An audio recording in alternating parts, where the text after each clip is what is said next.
So imagine that there is a brand new burger place opening up in your town, and you've seen a number of other different burger places from the same chain. So you already are quite excited for this to be opening up in your town, and you're seeing little glimpses of what's on the menu, and you're getting super excited, and your expectations are there. You order your burger, the burger that you would want to go and eat on this menu, and it comes out like this. That's One Piece Film Red. You had someone who saw this film say that they vomited all over themselves because of the sensory overload of Yuta's performances in this film. You have people that are watching it like 10 times over, and I just do not understand what perspective these people are having. These people must have kinks to the sensory overload that was in this film. If you were going and having mushrooms or any sort of other drug while watching this movie, I think that this would warrant the 10 out of 10 praise that a lot of people are having with this film. Now, I had a really fun time with the movie. I thought it was a really nice movie. It was a really fun time. But it's nowhere near a 10 out of 10 masterpiece that a lot of people are saying. If I was to go and give this a number, I would be saying it's around a 7 out of 10. An 8 out of 10 if I'm feeling really good mood, like in the moment, the peak moments of the film, 8 out of 10. But it's nowhere near a 10 out of 10 a lot of people are saying. I would like to go and share my honest thoughts with One Piece Film Red, a film that I was so overwhelmingly excited about. You're probably sitting there thinking, okay, he didn't really like the movie, he must have thought that there was too much music. There was a lot of music, and I expected there to be a lot of music in the film. On the first song, I was like, okay, this is how it's going to be. Okay, we'll roll along with it. We'll see how the rest of the film goes.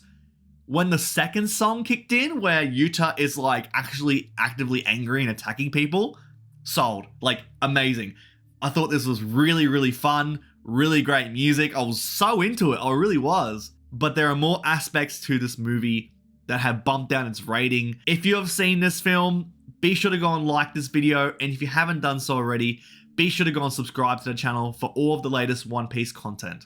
So I'm going to talk about massive spoilers for One Piece Film Red. So if you do not want to be spoiled for the film, do not watch this video. Come back after you have finished One Piece Film Red. Firstly, I'm going to talk about the good parts of the film, because there are a lot of good parts in this movie. So I want to go and address each individual one. Firstly, the music was a great time. I really did like the music. It was a massive surprise for me to hear how the music evolved and changed over the course of the film.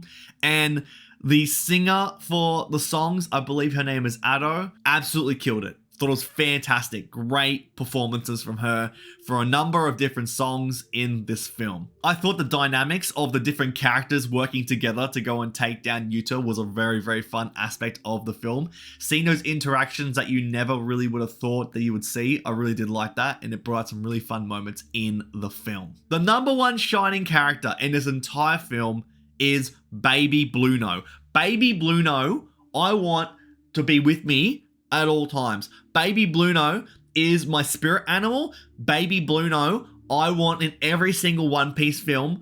Baby Blueno, I want in every single episode. I want a Baby Blueno movie. I want a Baby Blueno spin-off series. I think Baby Blueno is the absolute best character in this film, bar none.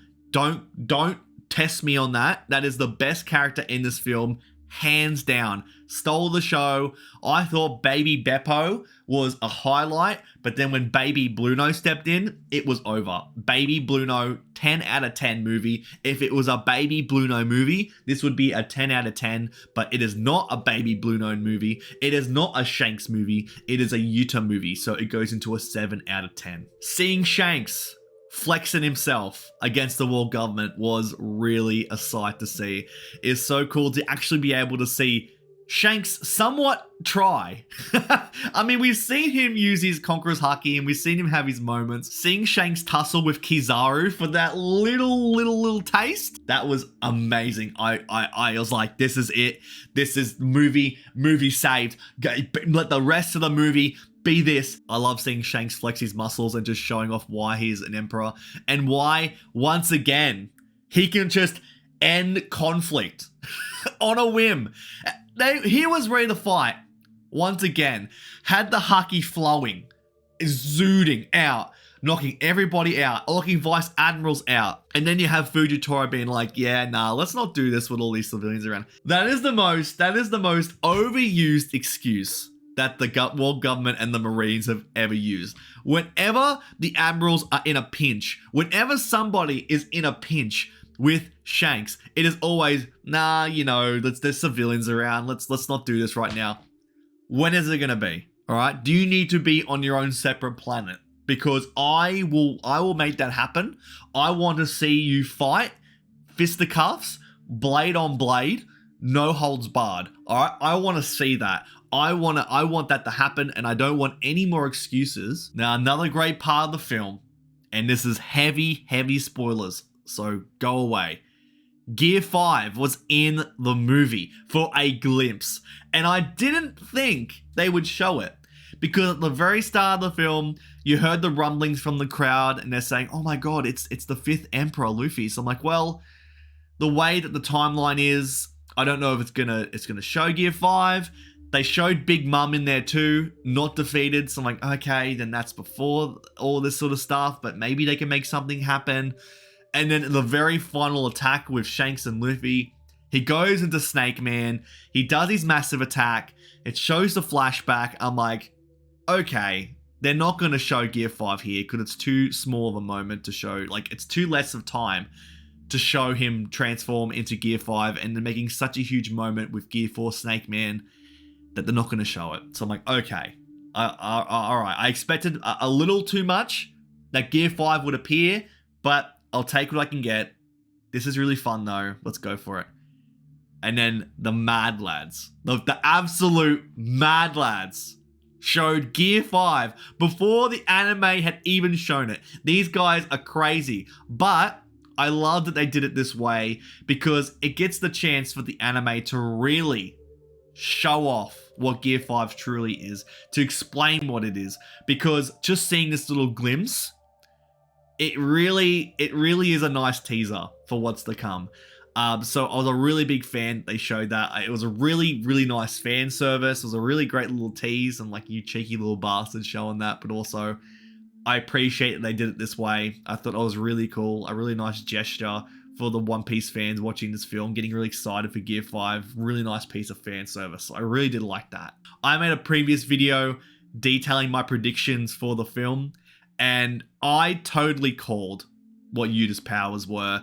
Not just saying it's like a sing fruit or something like that, but to the T, saying that her abilities are going to be like Jigglypuff and like put everyone to sleep. The fact that I said that, and I'm watching this film, and I'm like, oh my god, it's exactly what I thought it was going to be.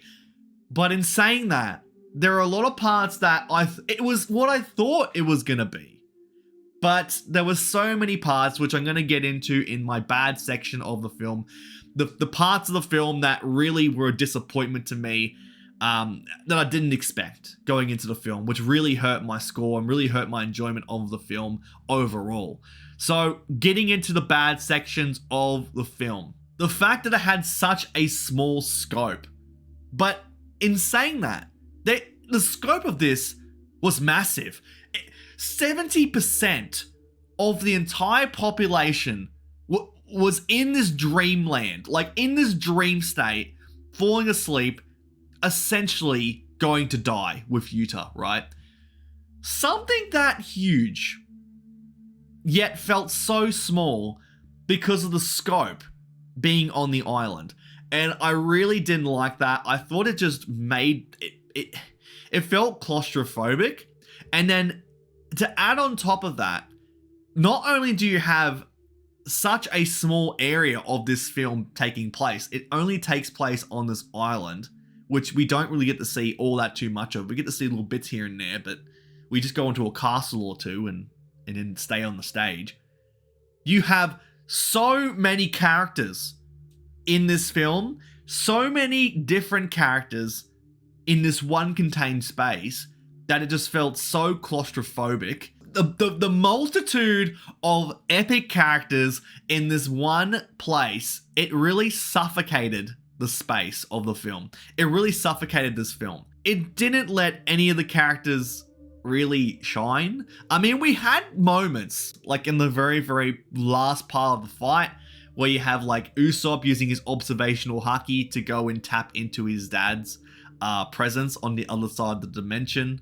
That is a sentence. But there wasn't an actual fight.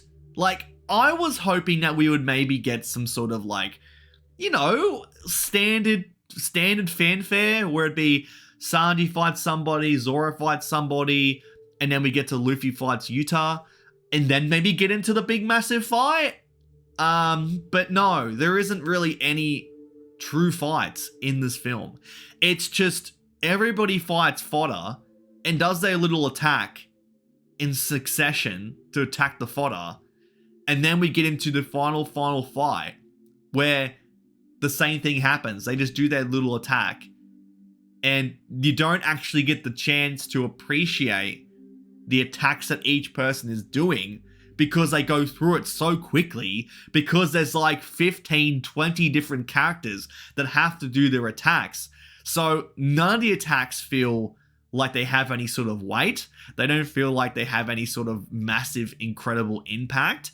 And that to me is a real big shame, because it felt a bit flat for a lot of the attacks in this film, a lot of the battles in this film, if you even want to call it a battle. So that was quite disappointing for me.